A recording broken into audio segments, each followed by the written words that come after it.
Hello সবাইকে। তো অনেকদিন পরে আবারও একটা ব্লগ নিয়ে চলে এলাম তোমাদের কাছে।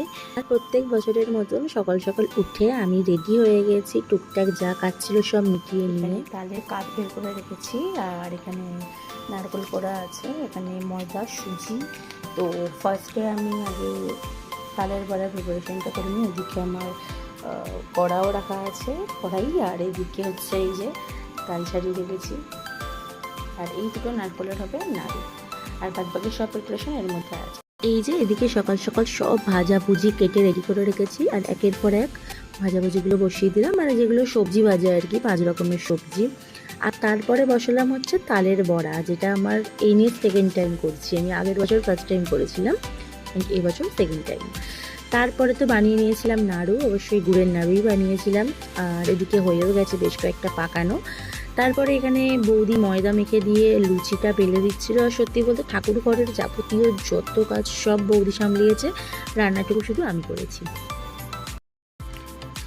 অ্যান্ড এইদিকে তো ফুলকো ফুলকো লুচি আমাদের রেডি, আর তার সঙ্গে আমি ওদিকে পায়েসটাও বসিয়ে দিয়েছিলাম, ওইটাও এখানে রেডি হয়ে গেছে। তোমরাই বলো, জন্মাষ্টমীর সকালটাকে তোমরা এইভাবে আশা করো যে এত রোদ ঝলমলে আকাশ থাকবে? আমার তো এই ফার্স্ট টাইম দেখছি যে বৃষ্টি নেই, কোনো রোদ ঝলমলে আকাশ। তো যাই হোক, সবই তার ইচ্ছা।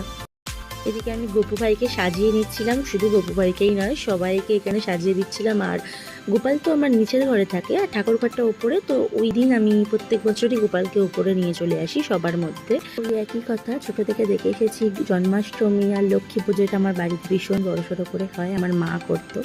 আর এখন তার বর্তমানে সেই ইচ্ছেটা কিন্তু কিছুটা আমার মধ্যেও আছে, যেটা তোমরা দেখবে, তোমরা যে জিনিসটাকে মন থেকে ভালোবেসে করবে তার মধ্যে একটা খুশি, একটা অনুভূতি আলাদা।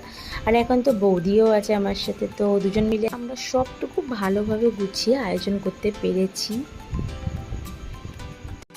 আর এবছর যেহেতু ঠাকুরমশাই দিয়ে পুজো হচ্ছে না, তো তার জন্য তাড়াহুড়োর কোনো ব্যাপার নেই। আর আমাদের ঠাকুর ঘরে এত গরম, আমরা প্রত্যেকে বসে বসে ওখানে ঘামছিলাম। তো এখানে পুজো স্টার্ট হয়ে যায়, আর তোমরা কিন্তু সম্পূর্ণ ভিডিওটা দেখতে থাকো।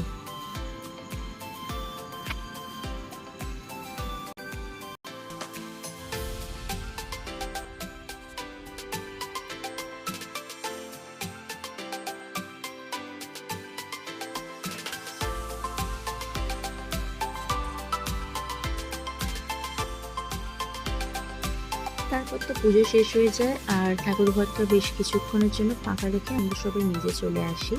তারপর তো পুজো হয়ে যায় শেষ, আর এদিকে বৌদি সবার জন্য প্রসাদ বাড়ছিল, আর এই দিকে আর একজন দুষ্টু বসেছিল। আর আমাদের মিনিট তো সারাদিন কাজই হচ্ছে শুয়ে দেখা। আর তারপর তো প্রসাদ দিতে এসে দেখি আমাদের নাড়ু এখানে গোপাল সেজে বসে আছে। আজ এই পর্যন্ত, দেখা হচ্ছে তোমাদের সঙ্গে আবার একটা নতুন ব্লগে। টাটা।